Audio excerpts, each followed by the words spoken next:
Now this is going to be a slightly different video than what I've done on the channel previously, as it's just more of a kind of reflection video. You might notice there won't be as many jumps and cuts between takes. I've not really wrote a script for it. I've got some notes on my screen here that I might refer to throughout. But yeah, it's more kind of a reflection of something that's been coming up more and more in therapy as I work with people. As I've said on the channel before, my main kind of line of work thing that I do every day is cognitive behavioural therapy. And what that is we talk about a situation and we break it down into the thoughts it makes us have, how those thoughts make us feel emotionally, what goes on in the body signs, and then crucially, behaviours. What is the combination of the thoughts, the feelings, the body signs making us do? Usually it's like avoid the situations that we're in. And for people that have been struggling with their mental health for quite a while, something they may find themselves reflecting on is the idea of guilt. They feel guilty for a whole load of reasons. Their life's not where they think it should be. The way they ask and seek for support and help from parents, they begin to feel that they're asking too much of the people around them. And yeah, guilt can come up quite a lot. But something that I've noticed is that when I ask people to help me understand why they feel guilt is the appropriate emotion that they're feeling, what sometimes gets said isn't the patient describing guilt, it's they're starting to talk about shame. And that's why I thought, I'm going to make a wee video about guilt versus shame and the fact that it can be quite dangerous to confuse the two. So what do I mean? So guilt is a feeling, and all feelings are okay. All feelings are there to let us know morally, ethically, how we're feeling. Perhaps it will let us know if a situation is safe. If we feel scared, we'll run away. If we feel happy and relaxed, it's a situation we want to be in a bit more often. So yeah, feelings are useful, and guilt's a useful feeling as well. If you're a good person and you do a bad thing, then do you know what? I think that's the body letting you know that this isn't who you are. If a good person does a bad thing, that feeling of guilt serves to hopefully encourage that person to make a different decision in the future. If we repeatedly do the same thing over and over again, then I think we're needing a wee bit of external support to help manage that. What's important about guilt is that we need to really make sure we are aware of what the behaviour we have done. What is the behaviour that we have done that has caused that feeling of guilt? So what would be an example of something that someone could do that makes them feel guilty? Well, they could let down their friend. They could, forget they had plans with them and not show up, forget their birthday. Those are quite simple actions, could happen to anybody. And yeah, that feeling of guilt's appropriate because you feel bad about what you have done. If that person was to ruminate on that feeling and start to apply it wider than just the behaviour, as in, I'm crap, I am such a horrible person, I don't deserve friends, that's when guilt can trickle into becoming shame. They're no longer feeling guilty about the one thing they've done, their behaviour. They're becoming ashamed of who they are.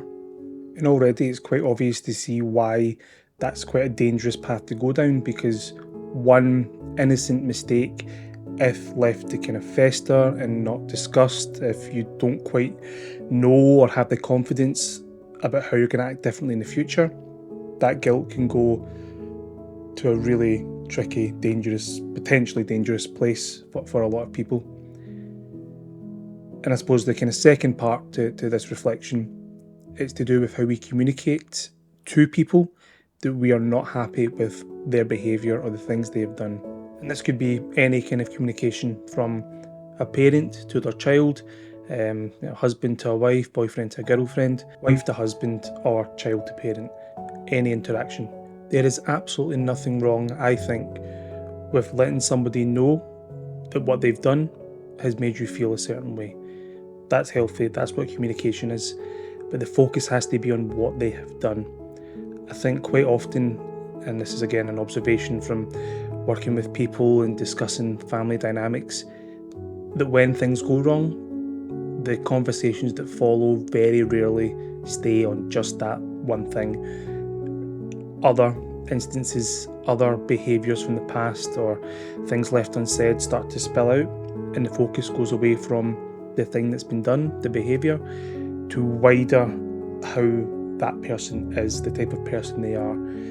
And, from days gone by, and probably still today, obviously, people will say you should be ashamed of yourself, or you're such a horrible person, you're a letdown, or you're a disappointment, you're not who I thought you were. That becomes about the whole person rather than that behaviour. That's when guilt can turn to shame.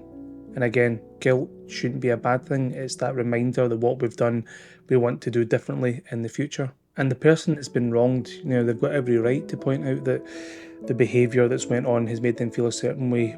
But the more they delve into that shame territory, that kind of shame and shaming, you're going to lose the person that you're talking to, because the focus for them won't be on that behaviour anymore. It will be on something that they don't feel quite fits the whole reason that this argument started. If the intention is to try and get a person to change the behaviour or to not let you down in future, then I think that starting to talk about them as a whole person is the opposite way to do that.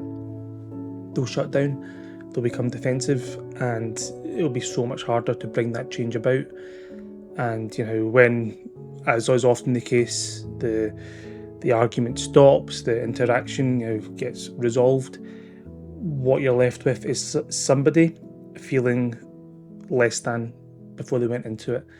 And over time, that can lead to just real detriments for any kind of relationship, and it's going to be pretty unsustainable over time. So it's a very kind of long reflection, but it's a way of saying that the focus of these interactions has to stay in the behaviour, not the whole person.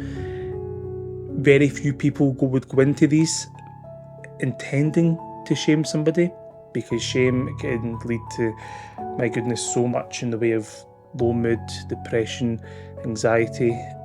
The focus initially is always on the behaviour, the thing they've done, but it can quite often go into a direction that people don't intend.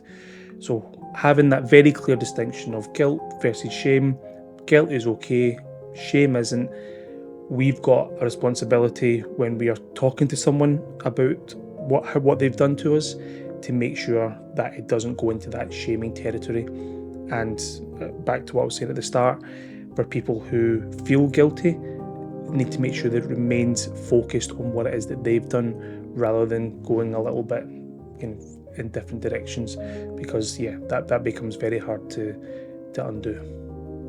So very different way of doing these videos, not much in the way of scripts. My screen's actually turned itself off because I've not really had to use it.